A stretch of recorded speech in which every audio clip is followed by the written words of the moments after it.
Hey, we are back for some bonus footage. This is John Casman. I'm here with Josh McCallen. We had a great interview episode. If you missed that, make sure you check that out in a moment. We'll put the link here at the bottom. But also, I want to talk to you a little about what's going on today, right? So you are in the hospitality industry, you're in the resort space. And if there's one thing that's been impacted most, one industry, one sector that's been impacted most by COVID-19, it's been hospitality. You're thinking about Vegas and Orlando and these major, hospitality tourism locations have all been impacted with less people traveling and people scared to go to hotels.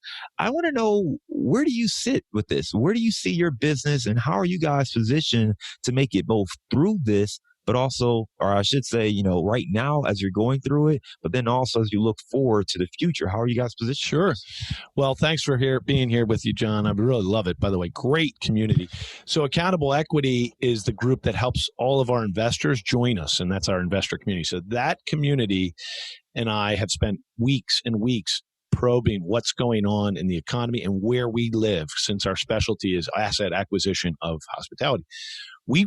We're not saying this just because it sounds cool. Honest to God, we feel we're in the Warren Buffett crosshairs, right? Warren Buffett says, when they are fearful, be greedy. When they are greedy, be fearful.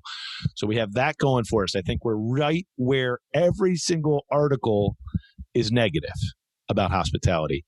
And since we are in a business that we own assets right now and we're going through coronavirus and we've pivoted so well, I mean, I hate to say it, but our team is strong at this, that they've actually sold future revenue during Corona at a rate higher than 40% higher than last year, which proved to us that this model can work in a recession. And it's booking revenue for 2022, which means we have a locked in hedge for downside. That model, we use weddings as well as other events to lock in future revenue. That model, with the fact that our whole team has been built, even in the great days, we would buy distressed buildings, distressed teams, bad sales processes, and we turn them around. This is our fifth time doing that as a president of a company. In my case, the second time as a resort owner. And the point is, there couldn't be a better time for looking into the world of distressed asset acquisition within your specialty, buying affordably, turning around for the long-term wealth building. We feel we're in the right spot. And second, we made a big shift this year, John, and the Accountable Equity team and us, we all built funds that are more resistant to recession. So they're not just one project at a time. They're a collection of multiple projects that create multiple revenue streams. They're all built on the fact that we're in a inflation. We think we're in a bit of an inflationary period because of stimulus. We're in a tough economy. So what we're doing is we're saying, how can we safely buy real assets that have cash flow?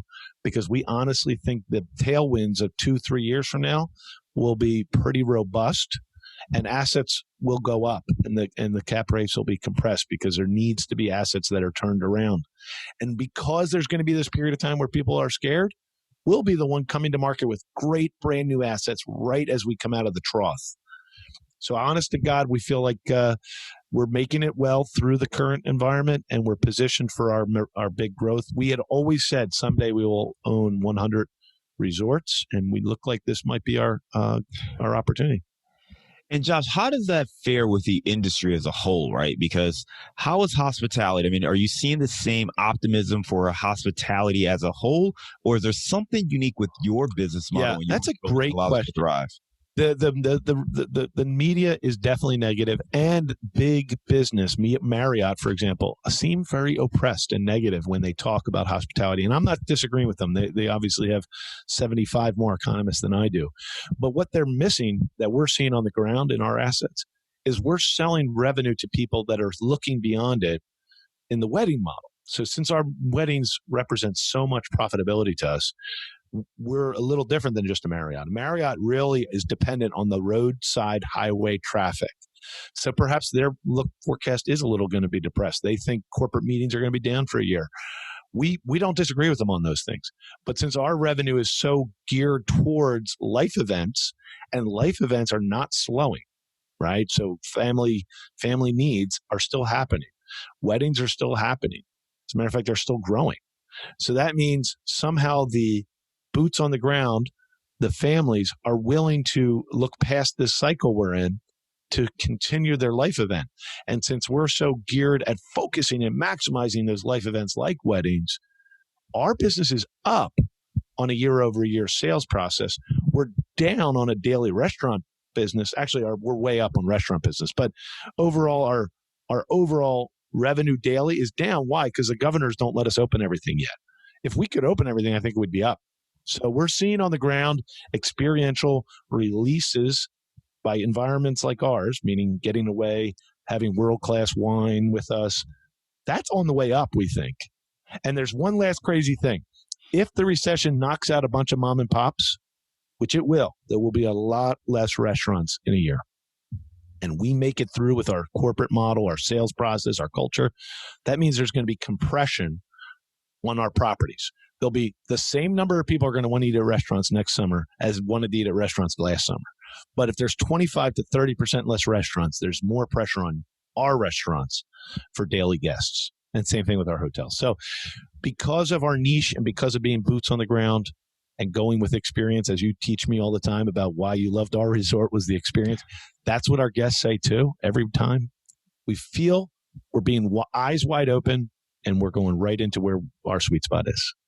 Yeah, I think you nailed it, especially when I think about the niche part, right? Because the thing that's so unique to me, at least, is weddings are going to take place regardless, right? And people are still going to get married. The question is, do they want to get married in a Marriott ballroom, or do they want to get married outdoors in a vineyard or some other kind of unique experience? So I think the fact that you really understood not just the profit and revenue model, but also how to create an experience where there aren't a lot of people that can do it. I mean, there aren't that many vineyards on the East Coast, so there's not a lot of competition there naturally. And, you have an experience that if folks are looking for that, you don't have to compete with all these different hotels because the experience is not the same. Anybody who wants something that's truly unique and custom and an experience that's their own, you have an ability to stand out. So I think you're spot on. And the lesson here is, don't look at hospitality as a broad stroke. Look for the opportunities. There's folks who say there's riches in the niches. So this is probably one of those opportunities to pay attention to a niche like you have here. But then also just to understand, like, I'm a big fan of experiences. If you can find a way to craft an experience, you can overcome any other limiting items that may be there. So if you can create an experience, that is going to help you solve challenges. Josh, great talking to you, man. Thanks for joining us for this bonus footage, this bonus content about how your brand is going to stand out through all that's going on in the hospitality industry, man. You take care. We'll talk to you again soon. Thank you so much.